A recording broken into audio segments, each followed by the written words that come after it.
Rhythm and Roots is one of the biggest events of the year in Bristol.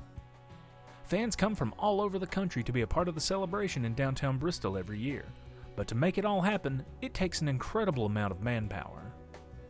The Rhythm and Roots Festival is probably one of the largest special events that we do each year outside of race weekends. And with its downtown location, it has a lot of unique challenges with it. Very few of our other special events are multi-day events. Most of ours are you do it, you set it up in the morning, you have the event, you clean up and take it down at night and you go on your way. Rhythm and Roots doesn't work that way to where it spreads over multiple days. This is the 20th year for the festival, and one of the things that helped us initially when we were planning Rhythm and Roots is that we'd had a few years experience in planning for Family Race Night. And so we were able to use that as a basis, but then Rhythm and Roots is now vastly different from Family Race Night in that you have more closures that are up towards the Cumberland Square Park. You have more things going on with the 5K run that's getting away from State Street and going through the areas north and south of downtown. So Rhythm and Roots is very unique in that regard as far as how we do our traffic planning. But now some of the things that we do with Rhythm and Roots are not unique to it as far as when we do downtown events. For instance, just because you close a street doesn't mean that the city has abrogated its responsibility to the property owners and to the businesses and to the residents downtown, where we do notifications as far as when streets are going to be closed, when parking is not going to be available, and things like that. But we also have to make sure that other issues are taken care of. For instance, just because we close a street, what happens if there's a fire? You know, we can't set up the street closures with the stages and all that to the point that a fire truck can't get downtown or can't get to the hydrants and able to fight a fire downtown. Same thing with medical services. Medical services are a little easier than firefighting in that regard because there are places where an ambulance can fit but a fire truck won't. So we have to look at our downtown closures and look at how we deal with fire trucks relative not only to the fact that they can't get around the stage, but some of the largest pieces of fire equipment are too heavy for one of our weight-posted bridges downtown, and we have to figure out how we're going to serve all the properties downtown given those limitations. And so we have certain areas that we call keep clear zones to where they're coned off, nothing can be in them, no vendor tents, no seats, no anything. And we use that also when we do things like border bashes and Sounds of Summer concerts and things like that, but that originated with Rhythm and Roots and with the Family Race Night. We also have to make sure that things like the ADA access to sidewalks is preserved, because we do have businesses that expand out their beer gardens out into the sidewalk and sometimes into the street. Well, if somebody wants to access one of the businesses in between there and they're in a wheelchair, we have to be able to get them there. They can't just go up to a curb and say, too bad you can't get there from here. So the city does have a series of temporary ramps that we put in order to handle people with disabilities being able to get to whatever businesses they need to go to. One of the other things that we've always done from the earliest days of Family Race Night and Rhythm and Roots is we treat the banks differently. While the businesses downtown that you may not necessarily have vehicular access to them during certain special events, we work with the banks to try to make sure that they have vehicular access during their business hours somehow. Now, it might be routed in a different direction. We might be putting in temporary drive-through lanes and this kind of stuff, because the one thing the city always laid down as one of our ground rules, we don't want anybody coming back and saying, my mortgage payment was late because you had the street closed. I couldn't get to the bank because of whatever. I couldn't get my paycheck cashed. No, that doesn't occur. We work with the banks downtown, and sometimes they modify their operating hours. They work with us as far as access and this kind of thing. ATM access is available. So we treat the banks differently because we don't want that responsibility to us that we cause somebody financial harm in their mortgage or something like that because they couldn't get to a bank. So we start preparing for the festival as soon as the last one was over with. We have a after action meeting and we discuss everything that went right and anything that may have gone wrong or problems that we see and how we can address those. And my role generally is to get the event staffed and make sure that we have adequate personnel downtown during the event, and some logistics stuff of making sure that our guys have water, and because it can be in September, it can be 60 or it can be 80, and it can go from 80 at 10 o'clock in the morning to 60 at by the time we get done at night. It's one of our events where it's an all hands on deck kind of thing. Not everybody's downtown at the same time, but because the event basically goes for about 16, 17 hours on Saturday, we have to split our people up. So at any given time, we have anywhere from 15 to 20 people downtown.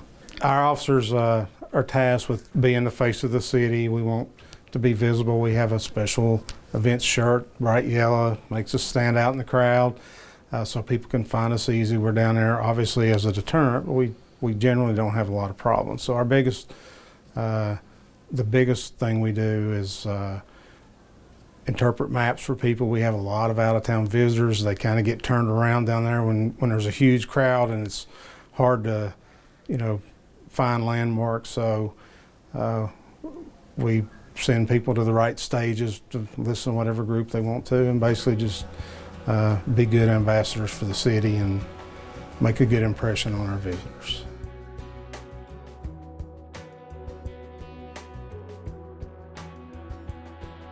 Dave Metzger obviously has planning meetings because of the street closures and all of that stuff, so we're part of those. And then from there, we figure out the schedule of people that we're going to work down there. We usually have 2 medical carts where the guys can respond on if they need to.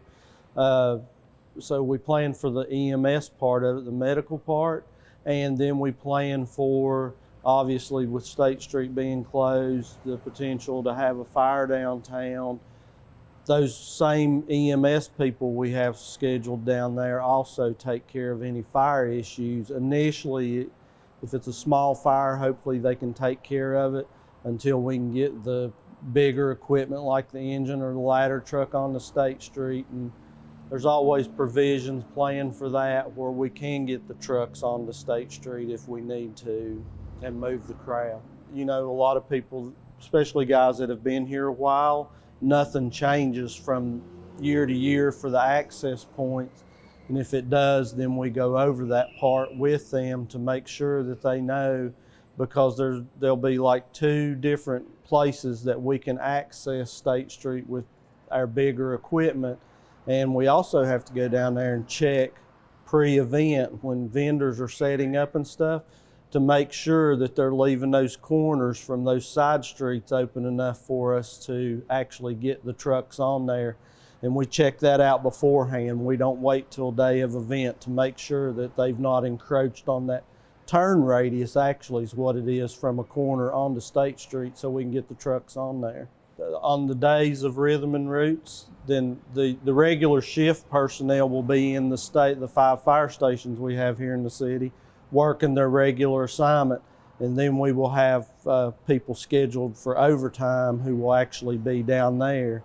If it's just like a patient gets sick or injured or something, then the guys scheduled on State Street during Rhythm and Roots, they will go and provide that initial treatment. And if they need to be transported to the hospital, they'll call the shift people, and they will respond down there to a back street away from State Street, and those guys will transport the patient out to the ambulance, and then they'll take them on to the hospital if they need to be transported to the hospital. We usually start 3 or 4 days beforehand staging our signs and stuff out, and then we set the cones to block off the parking spaces the night before. The police department comes in and sets those out. We're usually done by around 9 in the morning with the closure, and then however long it takes them to get everybody in, we go on with our normal day shift work, and then we come back in the afternoon. And just depending on where vendors and food cooks, stuff like that set up, we might have to move our cans around to a different location. We may not know exactly where they're going to set up, or they might change where they set up from time to time. So we have to make sure that we have the cans in the proper areas. We usually put 2-man crews per block.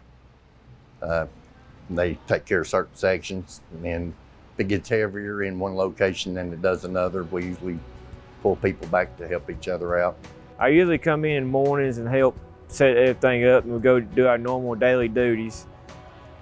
Then that evening we come down here about 5 o'clock, and we go out there and we check out the trash cans and we make sure everything looks good. We'll do perimeter fencing from pretty much everywhere from Ralph Pier all the way down to Martin Luther, and we tie in with Virginia sides. And that's 6-foot by 12-foot panels of chain link that go on legs, and we run it all the way down between all the buildings and side streets and everything else, just so we have a funnel way of, you know, people coming in and no vehicles. We also do water barricades, so we'll block off all the streets, all the side accesses, all of Martin Luther. We block all that off with water barricades to prevent, you know, vehicles and such from getting through. We also do ADA ramps, so we'll run ADA ramps for all the downtown businesses between the tents and everything else, because, you know, once you get all the tents set up, a lot of the ADA ramps are blocked by that and they can't necessarily get down the sidewalk, so we put ramps up for each business to give them access. We also do electrical boxes downtown. So we have electrical on each pole, and we have distribution boxes that we'll plug in that, you know, changes the amount of power that you can get to. So instead of one receptacle, you'll have 4. Also do things such as we have water distribution with filtration on them that we hook up. And we put those at, one actually goes here at Downtown Center, one goes up towards 5th Street. We come in and we do a lot with, like I said, the fencing and barricades are the big things. We also bring in tents and chairs, tables, all that for the festival itself. As far as how many people from my department work, every one of us. We all have our hand in it in some way, depending on which part it is, but we're all working on it. We will start preparation for it early that week. We tend to come in late on Thursday night, and we'll do as many of the fencing we can on Thursday night before the event starts. And then normally we typically come in at 3:30 or 4 o'clock in the morning on Friday and start shutting everything down, just in order for us to get it done by the time everything starts. You know, the big thing we want is people to come and have a good time. We're down there to help make that happen.